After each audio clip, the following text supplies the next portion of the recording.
Hello guys, welcome back to our channel SSC study one में, जिसमें हम आज अशोक के अभिलेख और शिलालेखों को देखेंगे। इससे पहले हम अशोक के जो हमारी 14 क्लास थी उसके कुछ पॉइंट रह गए हैं अशोक से रिलेटेड, उन्हें पढ़ लेते हैं। आइए यहाँ पर देखो 12 वर्ष तक शासन किया, यानी अशोक ने 12 वर्ष तक शासन किया, जिसमें सांची स्तूप की नींव रखी। अशोक ने किसकी नींव रखी थी? तो सांची स्तूप की। अब यहाँ पर देखिए, कलिंग युद्ध लड़ा किसने? अशोक ने। कब लड़ा? तो 261 ईसा पूर्व में समाप्त हुआ। यह जो हमारा अशोक का युद्ध था, यह राज्याभिषेक के 8 वर्ष बाद स्टार्ट हुआ था और 261 ईसा पूर्व को यह समाप्त हुआ था।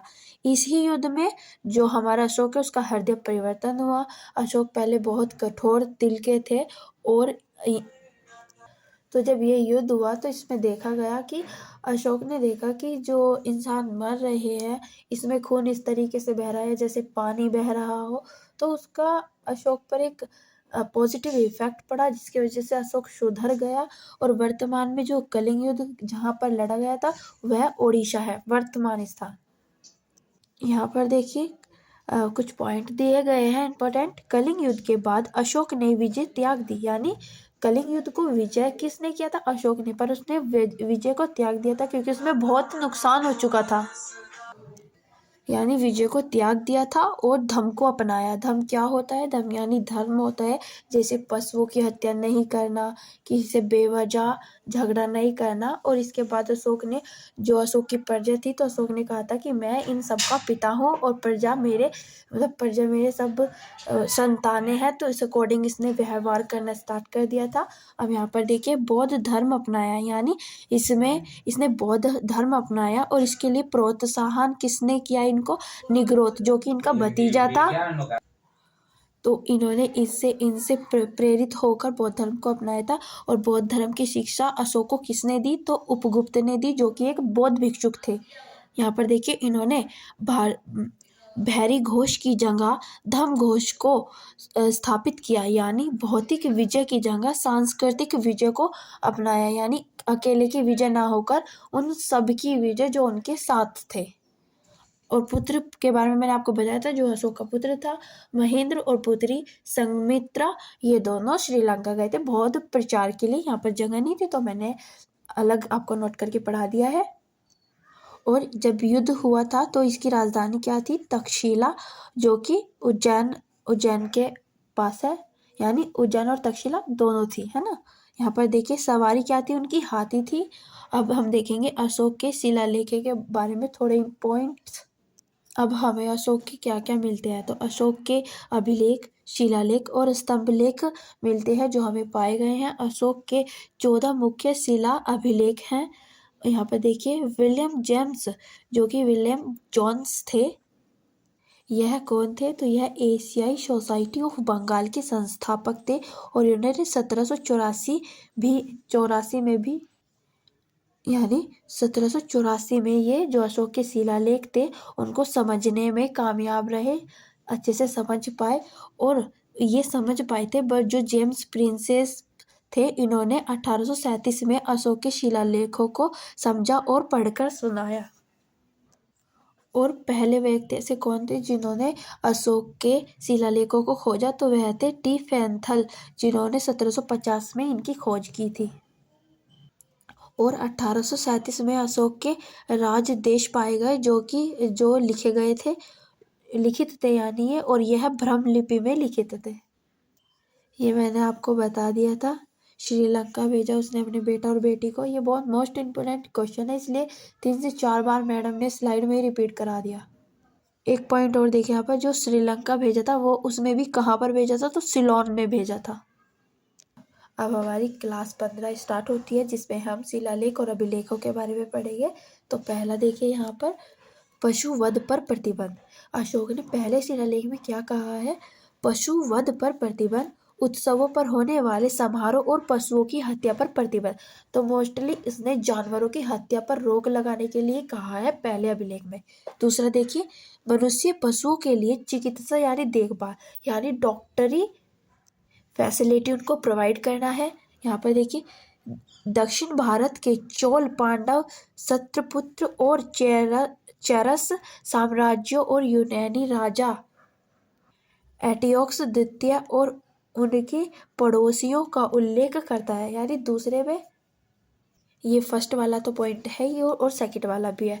उसके आसपास के जो पड़ोसी है, जो उनके वेली झोली राजा वाजा है, तो उनके बारे में भी उल्लेख करता है। थर्ड देखिए, इसमें ब्राह्मणों के प्रति उदारता। अशोक के राज्याभिषेक के 12 वर्ष बाद जारी किया जाता। यानी यह जो तीसरा अभिलेख है, ये अशोक के 12 वर्ष राज्याभिषेक के 12 वर्ष बाद जारी किया गया।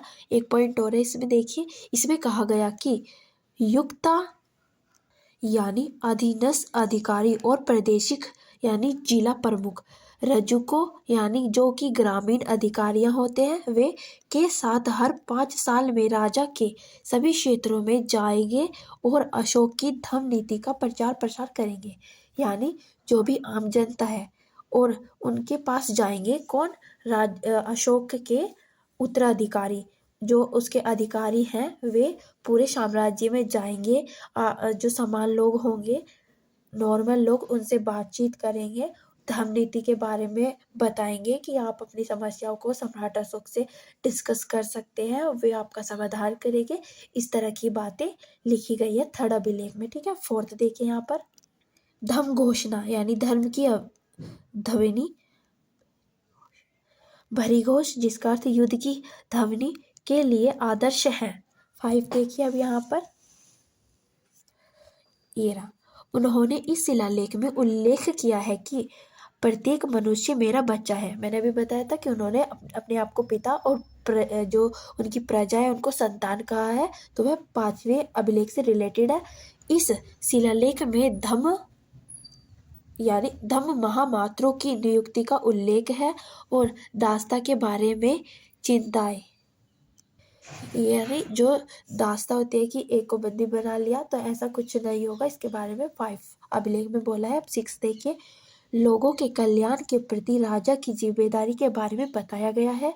7 देखिए, सभी धर्मों संप्रदायों के प्रति सहिष्णुता, जो कि सहिष्णुता का अर्थ होता है समानता, यानी सभी के धर्म और संप्रदायों जो भी गठन होते हैं उन सब में समानता रहेगी, कोई भी भेदभाव नहीं होगा धर्म को लेकर किसी भी व्यक्ति के बीच। और इसी जो 7वां अभिलेख है, इसी में ही जो कि इन्होंने 259 बीसा यानी बीसी ईसा पूर्व में बोधगया यात्रा की थी, उसका वर्णन इसी में है। 7वें अभिलेख में पूछा जाता है कि बोधगया यात्रा का वर्णन किस अभिलेख में है, तो आप बताएंगे 7 अभिलेख में है, और यह राज्याभिषेक के 10 वर्ष बाद की थी। ठीक है, 8वां देखिए, अशोक की बोधगया की प्रथम धम्म यात्रा और बौद्धिक वर्ष का वर्णन किया गया है।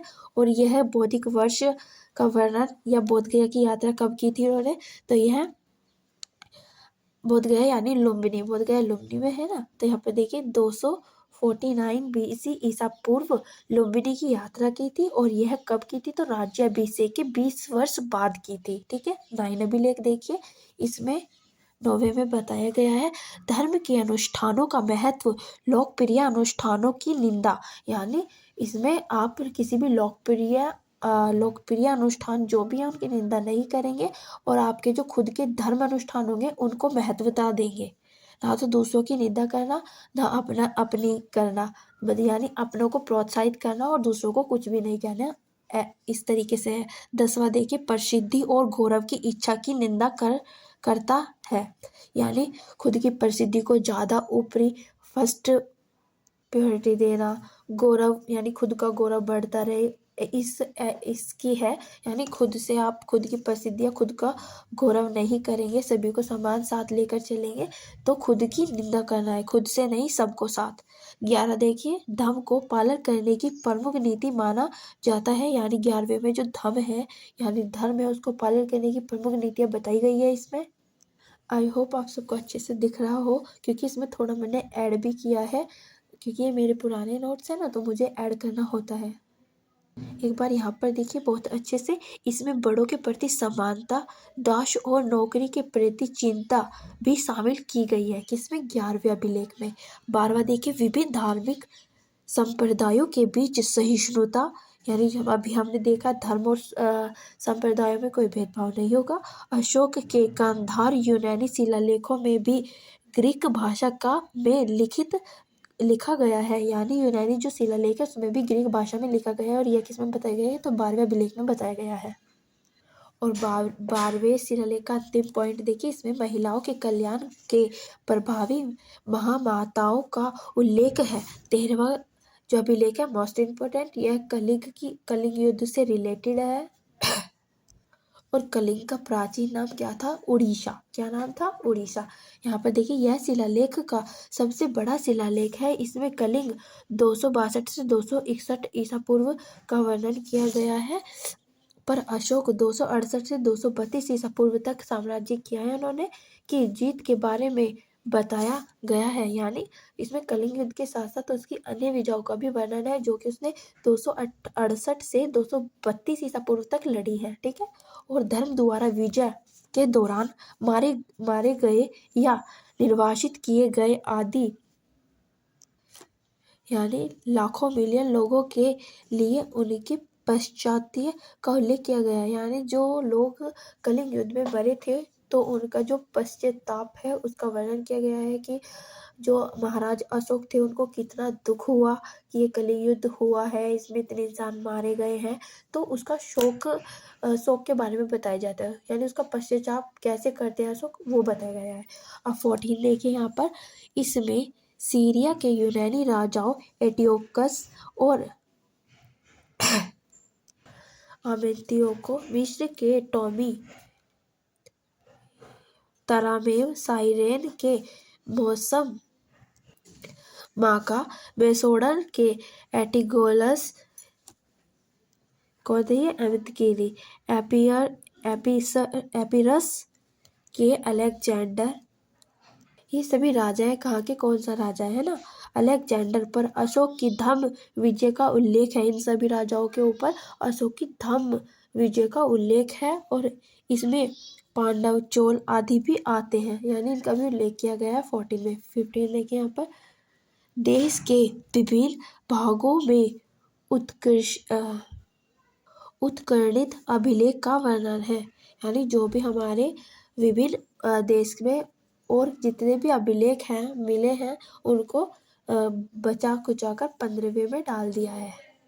अब जो हमने 15 शिलालेख पढ़े हैं उनमें से कुछ ऐसे हैं जिनमें नाम पूछ लिए जाते हैं, और वो कौन सा है, तो यहाँ पर देखिए शिलालेख इनको कहाँ रखा गया है, तो देखिए मास्की शिलालेख या कर्नाटक में है। इसमें जो हमारे अशोक है स्वयं को बुद्ध शाक्य कहा है, उन्होंने खुद को बुद्ध शाक्य कहा है। इसमें नेहर यह आंध्र प्रदेश में है, ब्रहगिरी कर्नाटक में है, गुर्जरा मध्य प्रदेश में है, और इसको रूपनाथी भी कहा जाता है ना। इसमें अशोक के नाम का उल्लेख मिलता है। गविमठ यह कर्नाटक में है। अब यहाँ पर एक पॉइंट है, ये देख लीजिए, मौर्य वंश का अंतिम शासक वरदरथ था, जो कि जिसे पुष्यमित्र शुंग ने पराजित किया था। ये पॉइंट है, इसको आपको याद रखना है कि इसका अंतिम शासक कौन था। इससे पहले हम जो हमारे अशोक के और अन्य शिलालेख है, ये वाले 10 ऐसी जगह जहां अशोक के शिलालेख मिलते हैं, यानी कहाँ कहाँ पर अशोक के शिलालेख मिलते हैं, तो हम ये देख लेते हैं। यहाँ पर देखिए पहला गांधार द्विभाषीय अभिलेख, ये कहाँ पर है, अफगानिस्तान में, और इसमें किसका उल्लेख है, गांधार और लंपक। सेकंड देखिए शाहबाज गढ़ी खरोष्टी लिपि पे लिखा गया है, और यह कहाँ पर, परतुतरवा और पाकिस्तान में, यानी भारत के उत्तर पश्चिमी क्षेत्रों में है। और खैबर, इसमें किसका कहाँ पर, मतलब किस स्थान में है, तो खैबर बोला जाता है। थर्ड देखिए मानसरेह शिला अभिलेख, यह है मानसेहर में यानी खैबर में रखा गया है। यानी मानसेहर कहाँ है, तो खैबर में है, और यह तुरंत और पाकिस्तान में मिलता है। और देखिए कालसी कहाँ पर है, देहरादून उत्तराखंड में, गिरनार गुजरात में है, और जो यह है यह गिरनार के प्रमुख शिलालेखों में से एक है। सोपरा, सोपरा कहाँ है? महाराष्ट्र में। धौली भुवनेश्वर ओडिशा में स्थित है। जोगड़ा ओडिशा में है। सनंती कर्नाटक में है। येरागुड़ी कर्नूल जिले आंध्र प्रदेश में स्थित है। अब यहाँ पर देखिए जो इसके शिलालेख हैं ये प्राकृत भाषा और ब्राह्मी लिपि में लिखे गए हैं। और इसको क्या, यह कौन सी भाषा रही है? तो पाली अशोक की राजकीय भाषा रही है। और उत्तर पश्चिमी प्रांतों में यह खरोष्टी लिपि में लिखे गए हैं, यानी पाकिस्तान अफगानिस्तान के क्षेत्रों में। अब यहाँ देखिए इसकी कर प्रणाली। अब इसमें देखिए जो कर प्रणाली थी इसमें कितने प्रकार के कर लेते थे ये, और जो कर को कलेक्ट करता था तो उसको क्या कहा जाता? तो सीताध्यक्ष कहा जाता था। अब यहाँ पर देखिए सोने के रुपए में दिए गए कर को हिरण्य कहा जाता था। आपातकालीन कर को प्रणीय कहा जाता था। गोवा द्वारा वस्तु के रूप में दिए कर को पिंडकर कहा जाता था। सोना रख रखाव कर को सेना भक्तम कहा जाता था, है ना। फिर यहाँ पर देखिए अतिरिक्त कर को पार्श्वम्य कहा जाता था, यानी जो अतिरिक्त कर रखते थे उनको पार्श्वम कहते थे। जो सोने के कर वगैरह आते थे उनको देखभाल वाले व्यक्ति को सेना भक्तम कहा जाता था। तो ये चीज़ें आपको ध्यान रखनी है। बाकी हम नेक्स्ट क्लास में करेंगे। अभी अशोक यानी मौर्य वंश समाप्त नहीं हुआ है। नेक्स्ट क्लास में ये मौर्य वंश समाप्त हो जाएगा। एंड अगर आपको मेरा वीडियो अच्छा लगता है तो like, comment, subscribe and bell icon को प्रेस कर लीजिएगा, ताकि आने वाली आपको वीडियो का नोटिफिकेशन पहले ही मिल जाए। Thank you. जय हिंद, वंदे मातरम।